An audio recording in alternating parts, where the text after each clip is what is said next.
Nous avons voulu mettre en œuvre un service qui soit un service unique de renseignement des entreprises, avec un numéro, le 0806 000 245, qui est un numéro d'appel national pour permettre à toutes les entreprises d'être renseignées sur les aides mises en œuvre par l'État.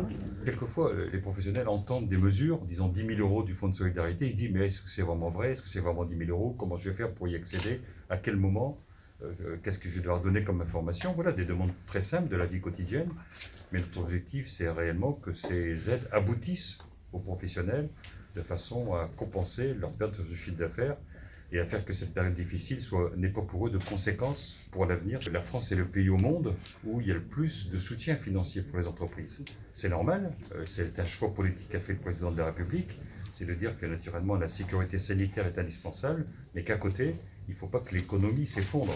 Et donc l'objectif, c'est de maintenir le tissu économique, et pour le maintenir, on appuie les professionnels sur le plan financier, aussi bien dans des exonérations de cotisations, des reports de cotisations, le fonds de solidarité qui est extrêmement important, le prêt garanti par l'État.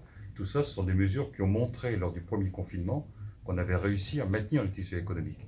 Notre but est d'être présent auprès des entreprises et de démontrer à ces entreprises l'ensemble des mesures que nous mettons en œuvre, qui représentent 15 milliards d'euros par mois et qui sont les mesures les plus fortes de soutien à l'économie de toute la zone euro.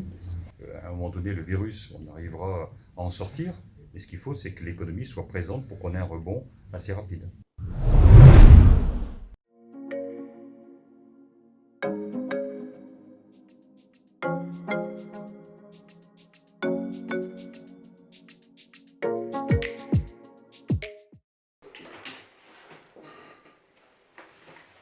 Pour une équipe nouvelle comme la nôtre, le reconfinement entraîne des nouvelles difficultés. C'est-à-dire, au plus, avec le manque à gagner des absences de location de la salle des fêtes, ça c'est un point financier qui a un impact, le retard sur la gestion des dossiers. Olivier, il faudrait qu'on bosse sur le dossier de la réserve incendie de la Rivière. Je te donne ça tout de suite. Ouais. Il y a eu un problème aussi au niveau des protocoles sur l'école. Parce qu'en fait les protocoles sanitaires ont été longs à être mis en place, ils changent régulièrement, donc nous il a fallu qu'on s'adapte avec nos moyens, on est une femme de ménage, il a fallu qu'on aménage les horaires, il y a des nettoyages qui sont plus fréquents, donc il a fallu qu'on réaménage complètement notre fonction. Merci, et puis il faut qu'on voit aussi les devis pour les décorations de Noël. Ouais. C'est vrai, il faut en parler ça quand même. Parce qu'il faut qu'elle soit posée fin novembre. L'organisation des festivités de fin d'année.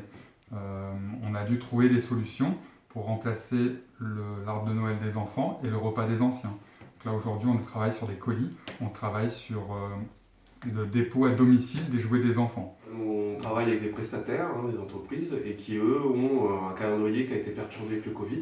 Donc, au niveau des interventions, il y a des délais qui sont forcément plus longs. Et puis, à notre niveau à nous, en fait, il y a tout un tas de réunions publiques ou des choses qu'on aurait voulu faire pour pouvoir consulter les gens sur des gros projets comme la Maison pour tous, comme les voies vertes, un projet de voies vertes.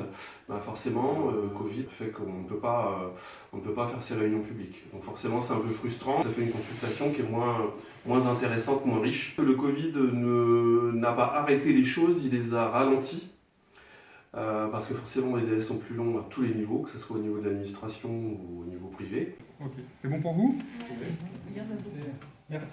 On avance malgré tout, mais c'est beaucoup plus compliqué. Normalement, on devrait être encore plus avancé par rapport à nos projets. Nos partenaires ne sont pas forcément aussi disponibles. Et le télétravail et les difficultés d'organiser des réunions entraînent du retard sur les projets.